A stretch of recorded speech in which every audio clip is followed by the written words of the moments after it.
Hear me okay? Yeah. What? Should I be louder? No. God, please no. Okay, for any of you, there's some of you that were at the VB. Wait, raise your arms with the armbands on, just for 1 second. Okay, Thank you. you can tell I was at the other event because I got a sweat pit. First of all, I'd like to thanks to Janet Marino from Walking Peace and Justice, and doing all the work over here with my wife Victoria and the other brothers and sisters from Walking Peace, and the Follets, Pearl, Carol, and Thelma. Where are you?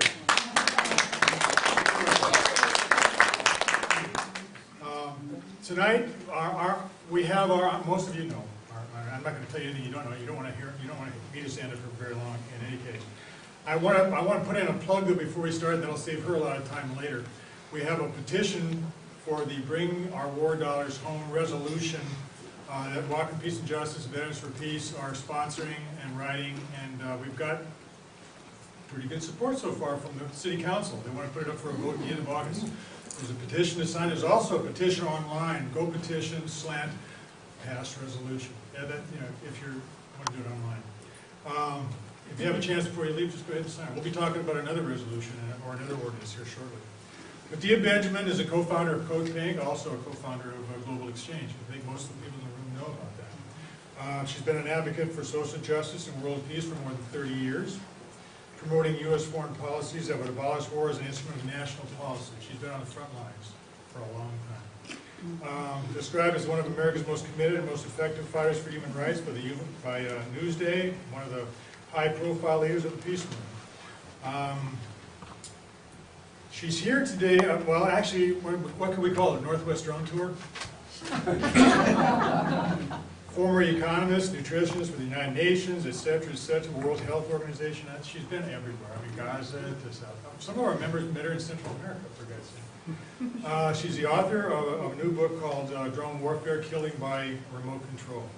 She's been campaigning to get lethal drones out of the hands of the CIA. Howard Zinn. I think of Medea, I think of Howard Zinn. Dissent is the highest form of patriotism. And I hate to use that word, okay? A patriot must always be somebody that's ready to defend her country against her government. Yeah, right. So Medea's been patriotically on the defense and on the front lines for a long time. Please join me in giving a warm welcome to Medea Benjamin.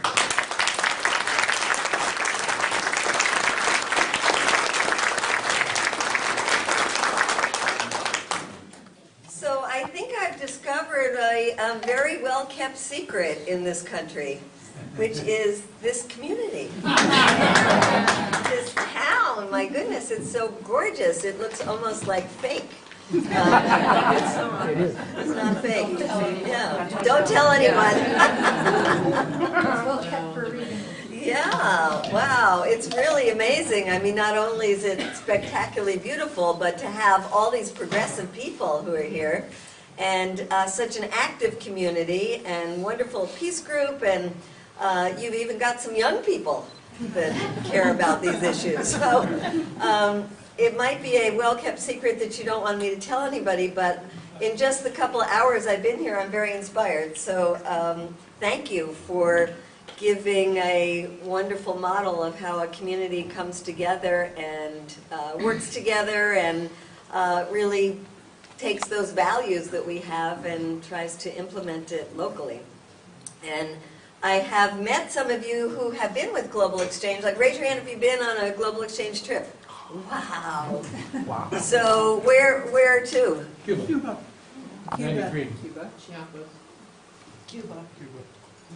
Wow. A lot of Cuba people, which means there's a lot of people in this community that like to have a good time while they... we took a lot of groups to Cuba during the years that it was sort of legal, and then the years it was totally illegal, and then the years that it's back to being kind of legal. And one of the ones that was totally illegal, we were saying that, you know, we are going to openly challenge our government, and we know that we could get $1 million fine and that we could be put in jail for 10 years, but we're going to do it, my gosh. And we get to Cuba and we're welcomed like these heroes. First of all, there's a band on our plane. It's like dying to go to heaven when you have a band on your plane. We're dancing in the plane with the crew, and then the pilot comes out, and we're, oh no, is the pilot drinking mojitos and dancing on this plane? Hopefully not, yeah. Then we get there and just we're wined and dined and celebrated, and we're in a place on the beach, and a lot of young people with us, and they're saying, like, this is really cool, you know? And the whole time we're challenging our government, and then we get invited to meet with Fidel Castro. So we're meeting with Fidel Castro, and he's very serious. He says, and you are the revolutionaries of your time, and you are challenging your imperialist government. And, you know, he's going on and on, and these young kids are looking at each other and say, wow, mojitos, dancing, beach, this is the revolution? Yeah, I'm all for this. So we have had a good time while we challenge the government. Unfortunately, it takes a long time often to win these things. So for the young people in this room, you have to be ready for the long haul when you pick issues that are big, right? Important issues like the planet, you know, the global warming issues, those are like lifetime dedication. Getting money out of politics in this country, lifetime dedication. And trying to make peace instead of war, lifetime dedication. So raise your hand if you have been involved in some kind of peace movements from the time of Vietnam. Raise your hand if you're too young to have been doing that at the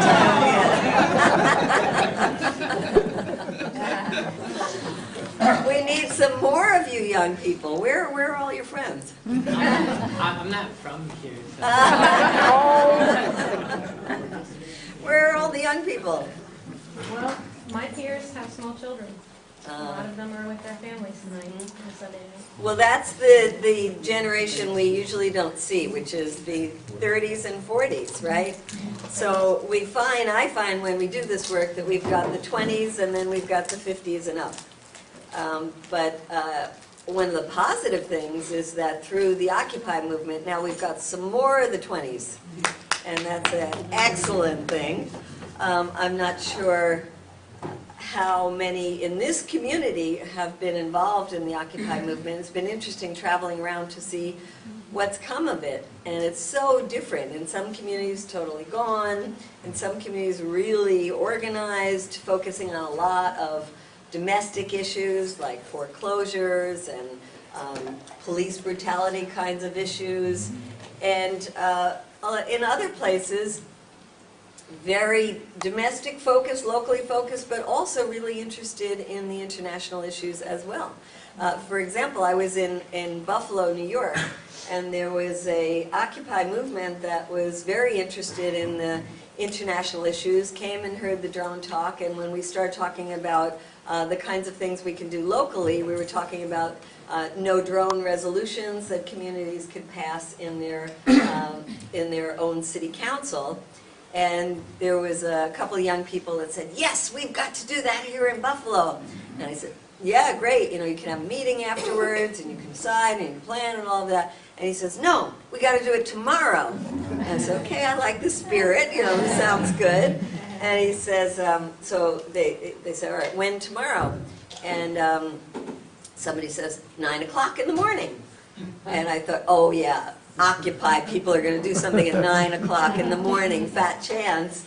And they said, yes, you know, 9 o'clock in the morning. So 9 o'clock comes in the morning, and I figured, you know, we would be there because we have to be there, and maybe there'd be 1 or 2 other people. It was a whole group of people, and they were half young people and half older people. It was the 20s and the 50s, 60s, 70s, and what was so exciting is to see the kind of empowerment that this group felt, and especially the young people, because they had been through Occupy, as had so many Occupy communities around the country, been taking over their city councils and going to meetings, and they said, I said, don't we need to have a meeting? And they said, oh no, we don't, an appointment. They said, oh no, we don't need an appointment.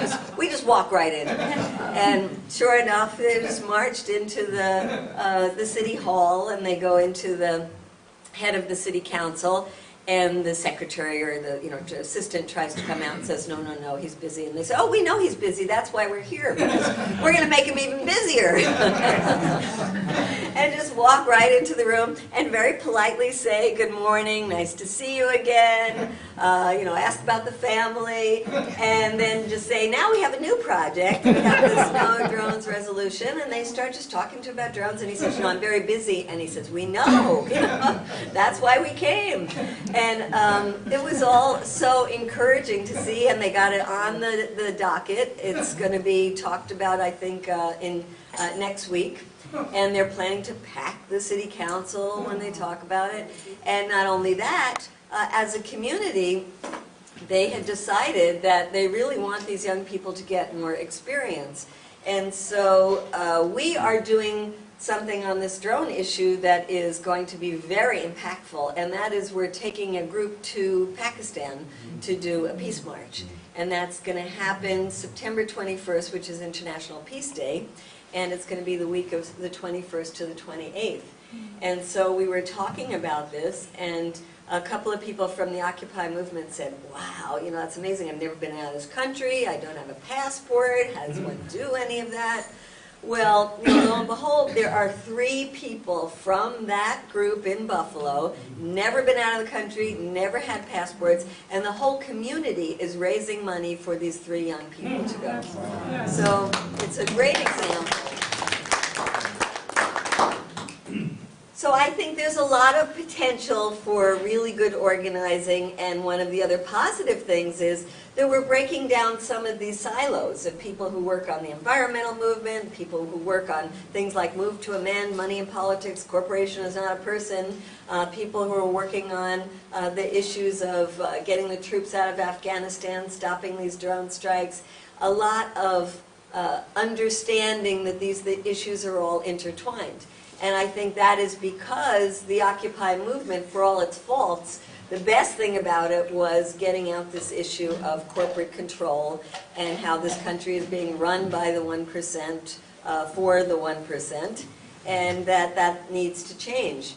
And if there is one place where you can really see the effects of the 1% controlling this country, it's the war business.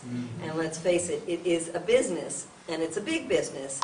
And that big business was given a chance to really thrive post 9/11.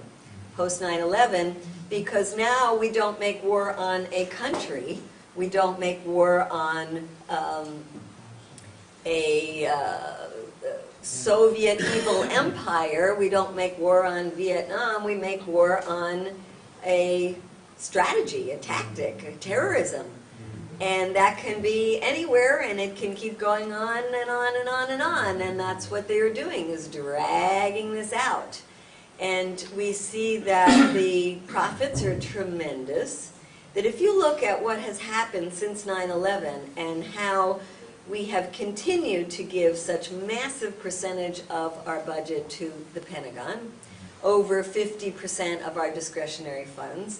And now when there is this economic crisis and they're talking about cutting billions of dollars from things like food stamps, the amount of money being discussed to cut from the Pentagon is minuscule. It's really minuscule compared to what the budget is. And that said, there are still fights, and Republicans particularly coming out and said, oh my God, that would just be terrible for our national security to make these minuscule cuts. And really what they're saying is, let's keep it at 2012 levels and not increase it. That this would be terrible for our national security. Now, we could do massive cuts in the Pentagon budget. We could cut the Pentagon budget by 80% and still have the largest, by far, military budget in the world. And then you have, they're not only saying this would be terrible for national security, but they also are saying this would be terrible for jobs. And that this industry of death is really now portrayed as a jobs program. So you have John McCain, you have Lindsey Graham going around the country on a tour talking about how we need to keep up the Pentagon funding for jobs. Socialists. Yes. Well, you know Fareed Zakaria, do you know who he is? He's called the military the largest socialist institution in the world. Kind of interesting. And so we have, when you talk about jobs, there is a wonderful study that was done by the University of Massachusetts, and they looked at jobs per every $1 billion that you invest in one thing versus another thing. And they looked at the military, they looked at education, healthcare, they looked at just giving people money for more personal spending, and military came out by far the worst in terms of job creation.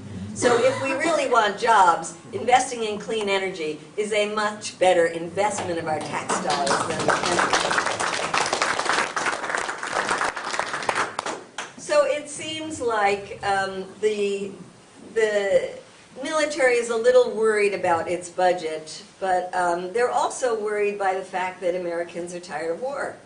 That there's been now almost 11 years of war, and that people are starting to see that it is draining our economy. These wars, remember what we were told in the case of Iraq, that it was going to be a cakewalk, it was going to pay for itself with the Iraqi oil money, and here we are trillions of dollars later, and people understanding that continuing to invest $2 billion a week in Afghanistan just doesn't make any sense. And when you see the polls that show that it includes now a majority of Republicans saying these wars are not worth fighting, that is pretty remarkable, because it's unusual for people who are kind of tend to be pro-hawk to be saying that a war is not worth fighting when the war is still being fought. When you still have troops on the ground, there is something that you would think maybe to people in that mindset might sound unpatriotic if you say that that war is not worth fighting while you still have troops on the ground who are fighting and are dying. And but the fact of the matter is that Americans don't think these wars are worth our sons and daughters dying for. They don't think they're worth continuing to bleed our economy for, and they don't think that they're winnable. So, but it is very strange when you look at what our elected officials are doing. And it's just the exact opposite. And that is when there is a chance, like last week when Congresswoman Barbara Lee introduces a piece of legislation that says we want to have a speedy and safe withdrawal of our troops from Afghanistan, that there's no reason to wait years more to start bringing the troops home. She can only get 25% of Congress to do that. Only half of the Democrats will do that. And so here you have what the American people are saying, and there you have what Congress is doing, continuing to constantly vote more money for war, more money for war. Well, I wonder why that happens. Money, money, money, money, money. K Street. K Street, lobbyists, this whole industry that we get back to. And they have managed to control our Congress and to make sure that they're giving enough money to people on both sides of the aisle so that when the votes come up every year, the money for the military keeps getting allocated, even when there are weapons that the Pentagon, the military says we don't want, we don't need. They say, well, you're going to get them anyway, because these are jobs in my district. And what they don't say is because these companies have given me money for my elections. And if you haven't looked at a website called Open Secrets, it's a very wonderful website to look at, because you can look by industry, and then you can look at your congresspeople, and you can see how much money they have taken from each of those industries. And it's disgusting, yeah, when you look at it. But it's also disgusting, the system that we have.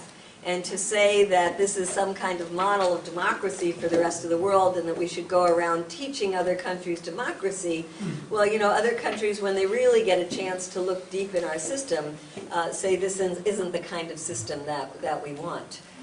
We want a system where money doesn't rule the political system. So we have a new weapon that comes into the picture that actually allows the government to keep the wars going, keep feeding the war machine, without the American people really knowing about it. And that's what this drone technology is all about. It's just a new toy in the Pentagon and CIA's arsenals. But it is one that has some particularly interesting characteristics to it. It doesn't put U.S. lives at risk. And according to the administration now, if no U.S. lives are put at risk, that's not a war. And if it's not a war, then there's no reason to go and consult Congress about that. And so the executive can now get us involved in anything from intervention in places like Libya or potentially in Syria, or the places that we are using the drones like Pakistan, Yemen, Somalia. Potentially now they're talking about using them in Africa, in Kenya, in Nigeria. And this is done on the quiet. And it's also interesting to note how over the years fewer and fewer people know about the wars because fewer and fewer people are involved in fighting the wars. So if you look at the time of World War II and recognize how many people in the population were involved and affected, it was almost the entire population. And they didn't put it on the credit card. That was being paid for with in the regular budget. Now, then you had Vietnam where there was a draft, and this war machine recognized that that's problematic because when you have a draft, you have a lot of people in the population who are affected, and there's a lot of young people who get affected by it. They're either drafted or their brothers, sisters, boyfriends drafted, and they don't like it. And so what you get is an anti-war movement that has a lot of youth energy to it, and that is very powerful. And so do away with the draft. And now you have a volunteer army, which for many people is a poverty kind of draft.